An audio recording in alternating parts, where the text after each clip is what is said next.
Hello, South Bend.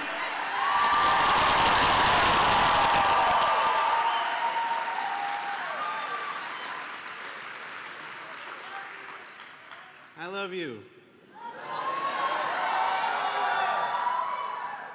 It's good to be home. Thank you, everyone, for coming tonight. About a year and a half ago, my husband came home from work and told me, well, he asked me, what do you think about running for president? And I laughed, not at him, but at life, because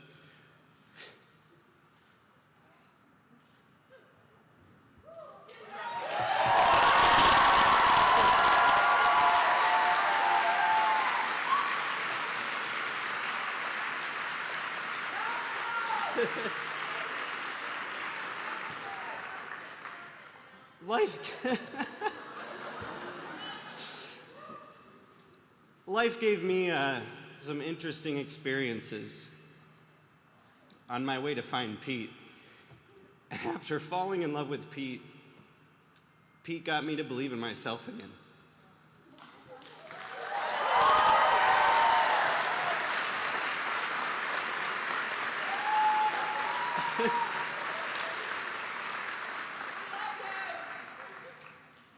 And I told Pete to run because I knew there were other kids sitting out there in this country who needed to believe in themselves too.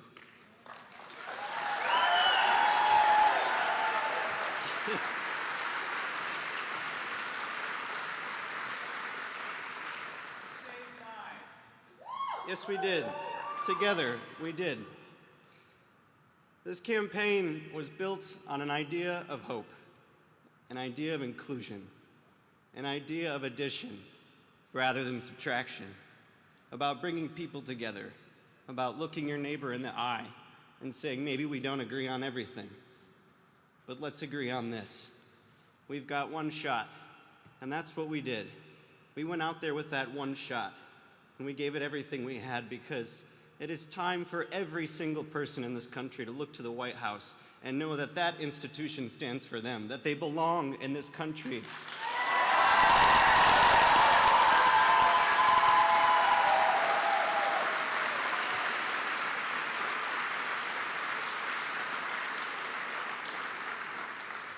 It has been an honor and a privilege to share my husband with the rest of this country. You're so welcome. And I am so proud that the same person you saw on the debate stage, the same person you saw at a town hall, is the same person that comes home to me every night.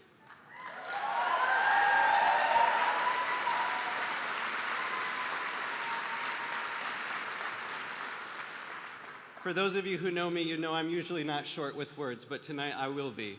It's an honor to come home and to bring home the person I love so dearly. So please help me welcome to the stage my dear husband, the man I love so much, Mayor Pete Buttigieg.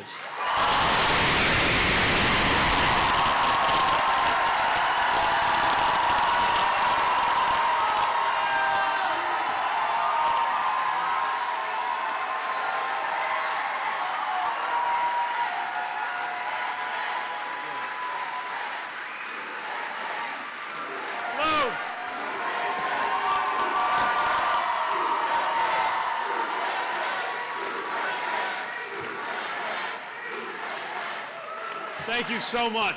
We love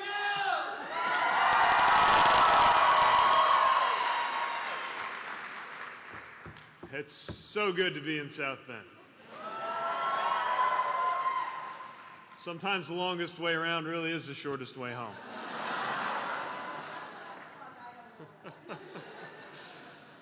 Here we are.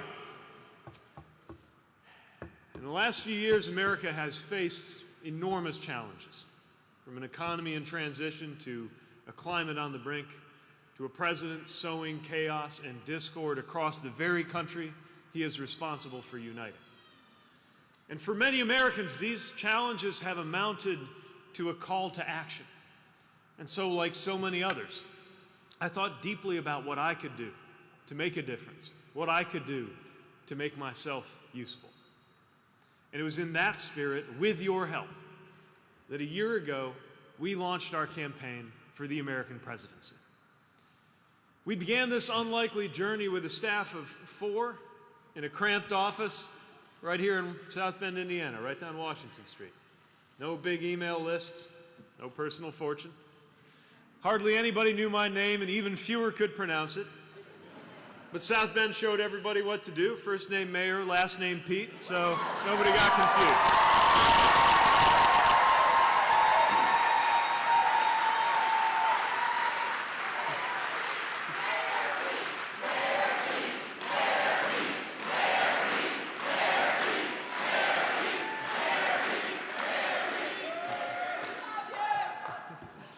But by every conventional wisdom, by every historical measure, we were never supposed to get anywhere at all.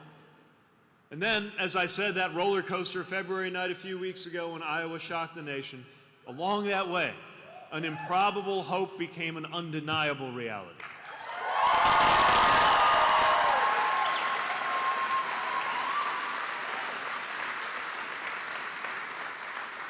In a field in which more than 24 Democratic candidates ran for president, senators and governors, billionaires, a former vice president, we achieved a top 4 finish in each of the first 4 states to hold nominating contests, and we made history winning those Iowa caucuses.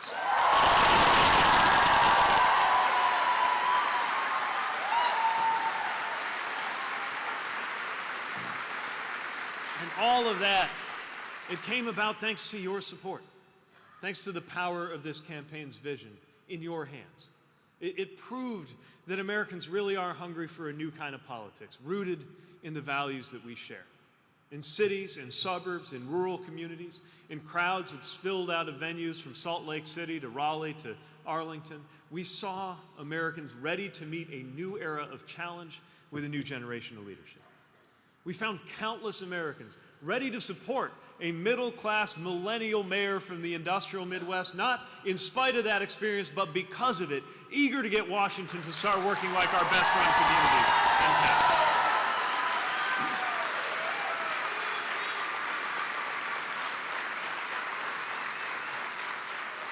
In a divided nation, we saw fellow Democrats join with independents, and yes, some of those future former Republicans, to choose a different politics. To choose a politics defined not by who we push away, but by how many we can call to our side. And we sent a message to every kid out there wondering if whatever marks them out as different means they are somehow destined to be less than. To see that someone who once felt that exact same way can become a leading American presidential candidate with his husband at his side.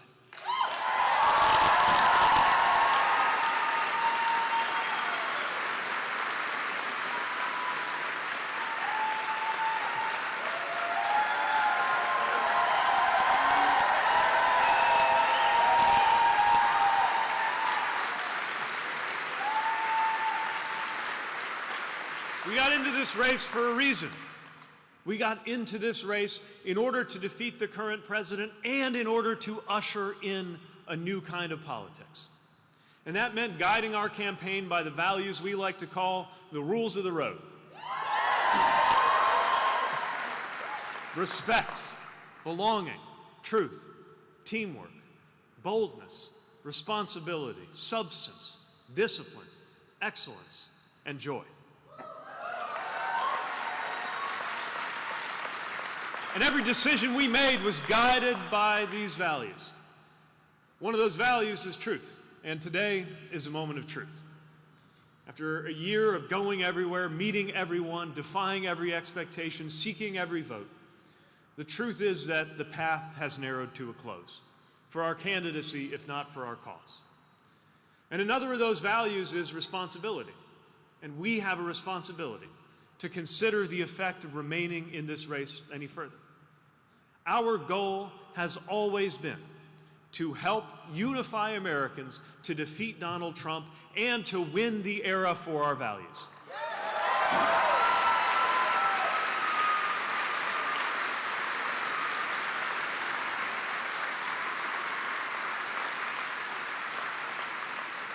And so we must recognize that at this point in the race, the best way to keep faith with those goals and ideals is to step aside and help bring our party and our country together.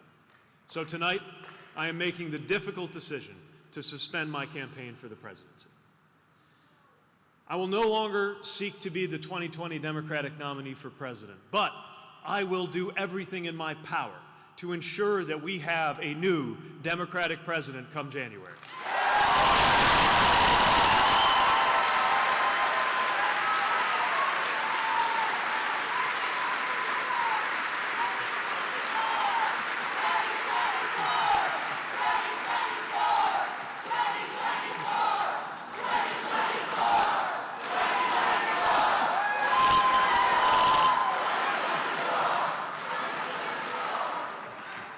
We have to, because every time this president brings partisan politics into the management of a deadly serious pandemic, or purges officials who honored their oaths of office by telling the truth, or cloaks in religious language an administration whose actions harm the least among us, the sick and the poor, the outcast and the stranger, we are reminded just how urgent it is that we change who is in the White House. We cannot afford to miss this moment.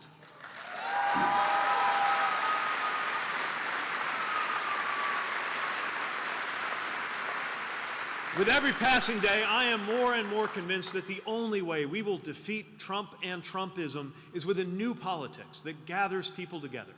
We need leadership to heal a divided nation, not drive us further apart.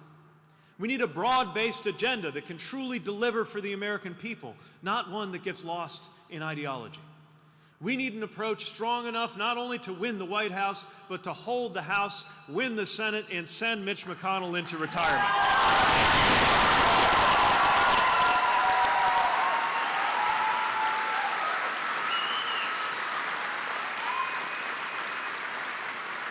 And that broad and inclusive politics, that is the politics that we have attempted to model through this campaign. That, I believe, is the way forward for our eventual nominee.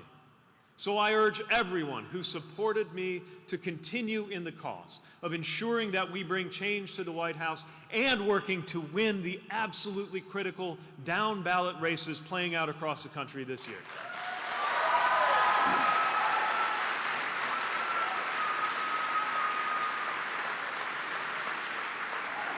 There is simply too much at stake to retreat to the sidelines at a time like this. And as this contest gives way to the season of weekly elections and delegate math, it is more important than ever that we hold to what this is actually all about. Politics is not about the horse race, not about the debate stage or a precinct count in a spreadsheet. It is about real people's lives. It is about our paychecks, our families, our futures. We can and must put the everyday lives of Americans who have been overlooked for so long back at the center of our politics. And every story that became part of this campaign helped show us why and how we do just that. Yeah.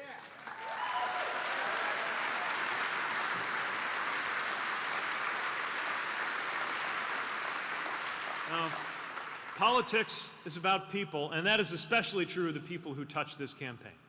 To my competitors in a historically diverse field, those who have stepped aside and those still competing, thank you for demonstrating what public service can be.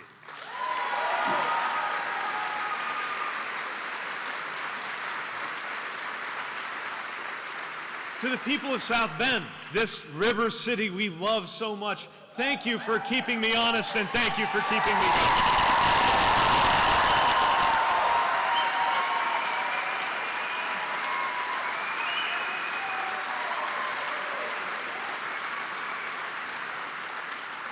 And to our Pete for America family, I cannot express how grateful I am to every staffer, every volunteer, every supporter who believed in what we were building.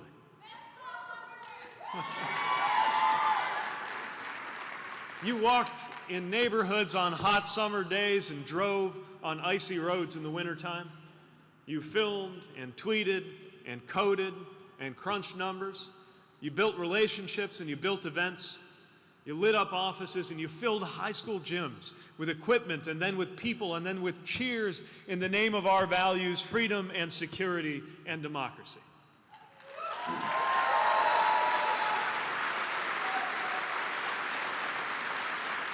our contributors. So many of you dug deep to fuel this campaign.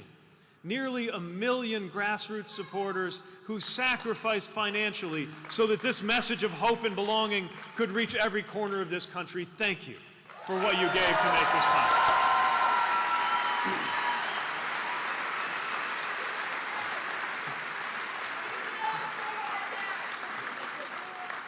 Online, in person, with family and with friends and with total strangers, you shared your personal stories and you made the life of this campaign part of your own. What you did and the way you did it was how we could show, not just tell, the kind of campaign we could be and the kind of country we will build. You made me proud every single day.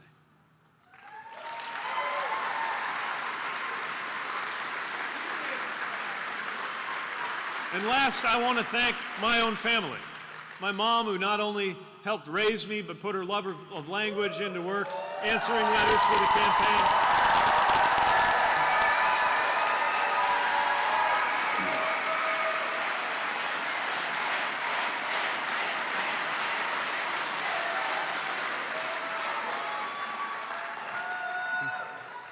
My father, who left us just as this was all getting underway, but who's very much here and part of this effort.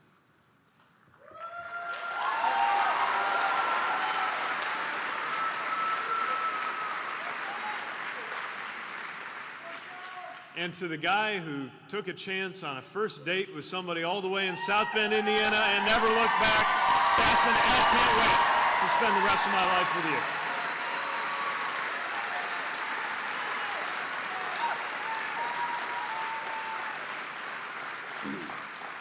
I know that as this campaign ends, there comes disappointment that we won't continue. But I hope that everyone who has been part of this in any way knows that the campaign that you have built and the community that you have created is only the beginning of the change that we are going to make together.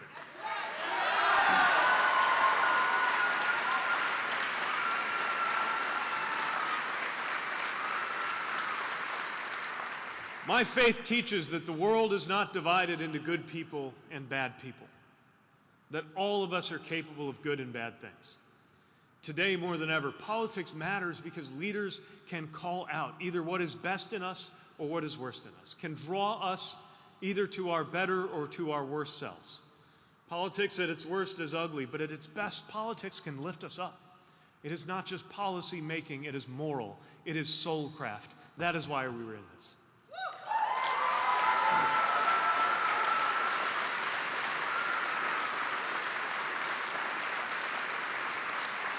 Earlier today, we were in Selma, marching in commemoration of the Civil Rights Movement on the Edmund Pettus Bridge, where I was humbled to walk in the symbolic and the literal shadows of heroes who 55 years ago made America more of a democracy than it had ever been by their blood and by their courage.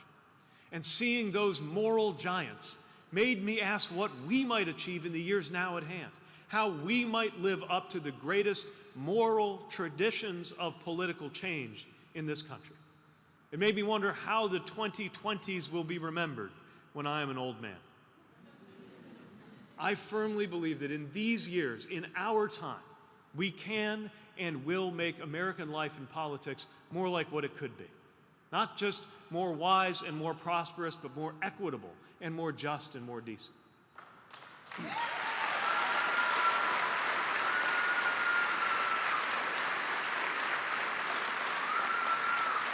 Think of how proud of our time we could be if we really did act to make it so that no one has to take to the streets in America for a decent wage because one job is enough in the United States of America, whether you went to college or not.